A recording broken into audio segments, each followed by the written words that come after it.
দেশ বহুমুখী সংকট থেকে উত্তরণ ও সংগঠনের মহাসচিব মাওলানা মামুনুল হক সহ কারাবন্দী জাতীয় নেতৃবৃন্দের মুক্তি ও পাঠ্যপুস্তক থেকে বিতর্কিত লেখা বাতিলের দাবিতে গোলটেবিল বৈঠক অনুষ্ঠিত হয়েছে।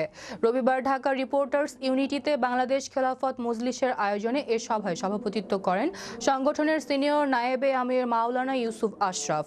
জাতীয় নেতৃবৃন্দ দেশ ও জাতির মুক্তির জন্য তাদের বক্তব্য দেন। গণ অধিকারের একাংশের সভাপতি সাবেক ভিপি নুরুল হক নূর, ডাকসুর সাবেক ভিপি নাগরিক ঐক্যের সভাপতি মাহমুদুর রহমান মান্না, এলডিএফ এর সভাপতি ববি হাজ্জাজ, ইসলামিক আন্দোলনের প্রেসিডিয়াম সদস্য আশরাফ আলী প্রমুখ। বাঙালিকে মানুষ হতে হবে, বাঙালি মানুষ হওয়া ছাড়া কিছুই হবে না। না আইনের শাসন হবে, না অর্থনৈতিক মানুষের মুক্তি আসবে, না ভোটাধিকার হবে, না মানবাধিকার প্রতিষ্ঠা হবে, না স্বাধীনতা সার্বভৌমত্ব প্রতিষ্ঠিত হবে। এটা হবে না, হতে পারে না।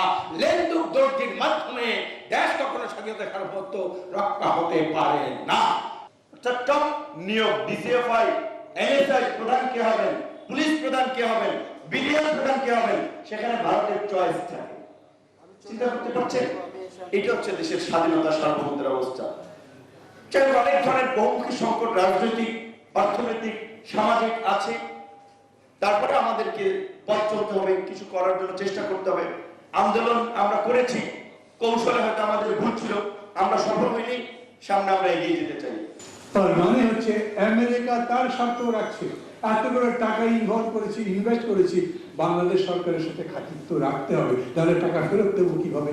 এর বাইরে কিছু না।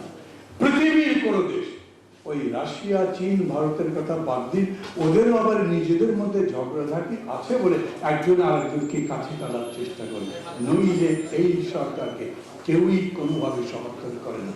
দেশের মধ্যে, আন্তর্জাতিকভাবে, দেশের অর্থনীতিতে, রাজনীতিতে, সমাজে কোনো জায়গায় সরকারের পক্ষে কোনো কিছু নাই। অতএব আমরা সবাই মিলে যদি নামতে পারি, সরকারের পতন খালি দিন বলতে পারি। ভালো থাকবেন সবাই। খোলা হাফেজ।